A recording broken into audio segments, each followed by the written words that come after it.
All right, day 17 of the 30-day challenge to vlog every day for 30 days. Tomorrow we're off to the beach to Summit with Kimchi's family. Should be pretty fun.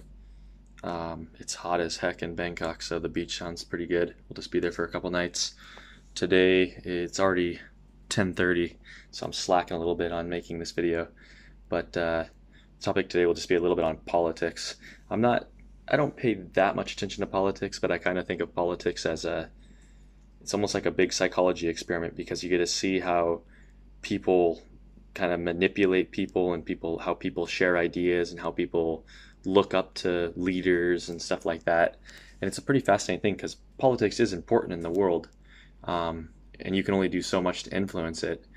And the interesting thing about at least the West in general is that the if you look at the conservatives and the liberals, the left and the right, I kind of think that both sides want the same thing, but they see different approaches of how to get there.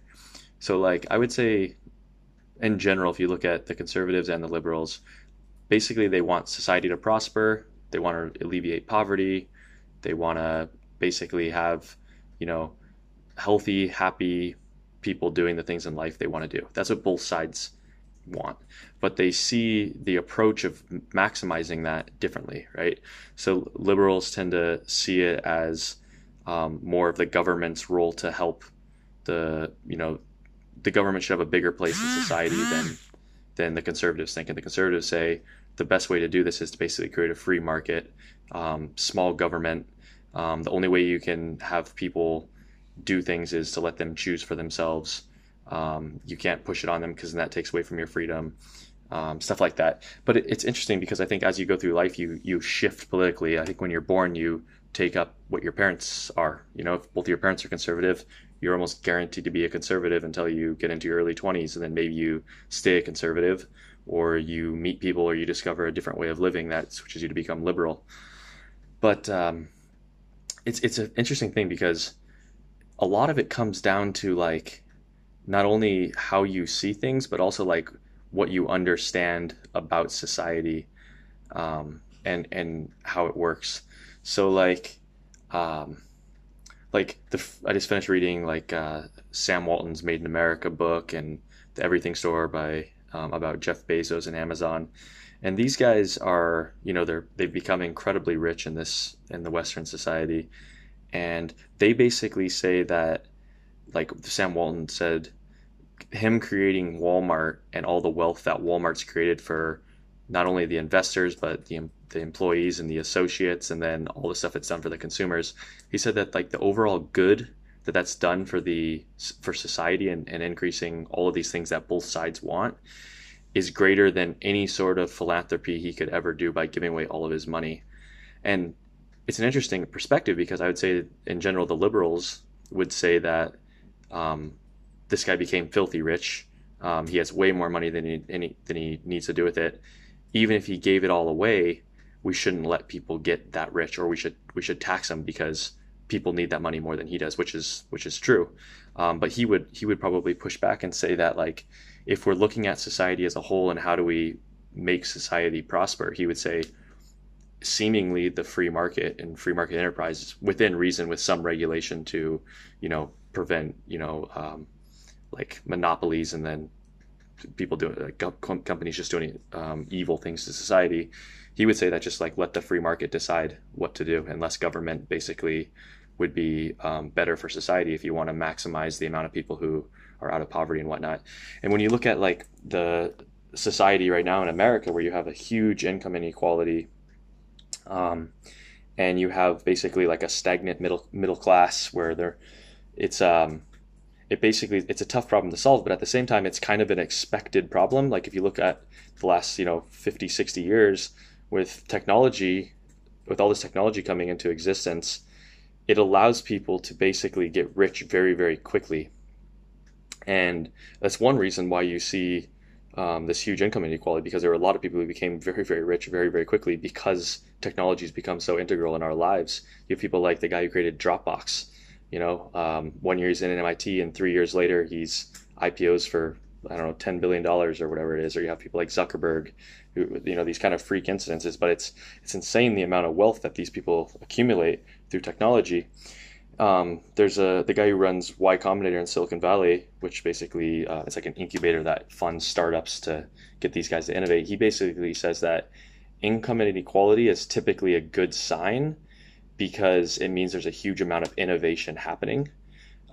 Because the reason why there's so much innovation happening today is in large part, this is his argument, that there's a huge incentive to get rich. That's what you see in like Silicon Valley, all these people moving into Silicon Valley because they want to get rich. And as a result, they're willing to build things, create things, try to solve different problems that have never been solved before. And if there wasn't that incentive for them to get rich, they wouldn't innovate. So he actually correlates income inequality with innovation, and that income inequality isn't bad as long as society as a whole is growing together. So like as long as the poor are getting richer, the middle class is getting richer, and the rich are getting richer, income inequality isn't typically that bad. But if you have the poor getting poorer or more people getting poor, you have the middle class declining and you have the rich just getting richer, that's where it becomes a problem, because then all the wealth is going into the top 1%. And then the way to solve that traditionally throughout history has been just to tax the hell out of the upper class. But the interesting thing about that, which makes it more difficult in modern day, is that as soon as you create taxes for the richest people, they just move their money somewhere else, because we don't live in this world anymore where we're just stuck to one nation state and unconnected to the rest of the world. We're now in this very global world where all the money flows literally to the countries that, or the regions that basically give the best tax incentives, because these people are trying to maximize the amount of money they have, just as anybody is trying to do that within reason. I mean, there's an ethical take on that too, but as soon as countries start increasing taxes, all the money just moves away. And you see countries and territories that have very lucrative tax laws, you have a huge amount of wealth being moved into them, like Singapore or Hong Kong or Cayman Islands, or you see a lot of these places just become huge financial hubs because the governments know that if they make their tax laws lucrative and they have stable banks, people will move their money there and they'll make a lot of money. So yeah, I mean, politics is an interesting thing. I think a lot of people say, like, I don't vote because I don't necessarily care. I'm just one person, it's one vote. But at the same time, like, if you value living in a democracy, which pretty much every person living in America, whether they know it or not, values living in a democracy.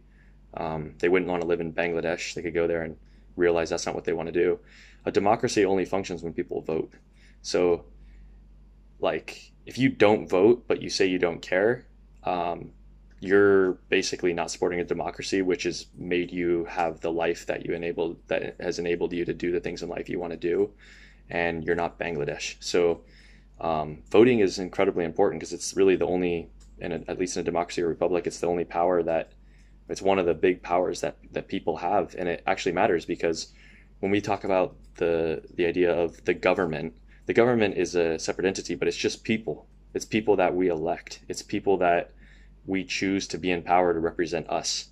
So yeah, I mean, these are just interesting topics. And when you look at the big clash between the left and the right in the U.S. right now, it all comes down, I think, to just not only how we see maximizing these things in society and the best way of getting there, but really we kind of all want the same thing.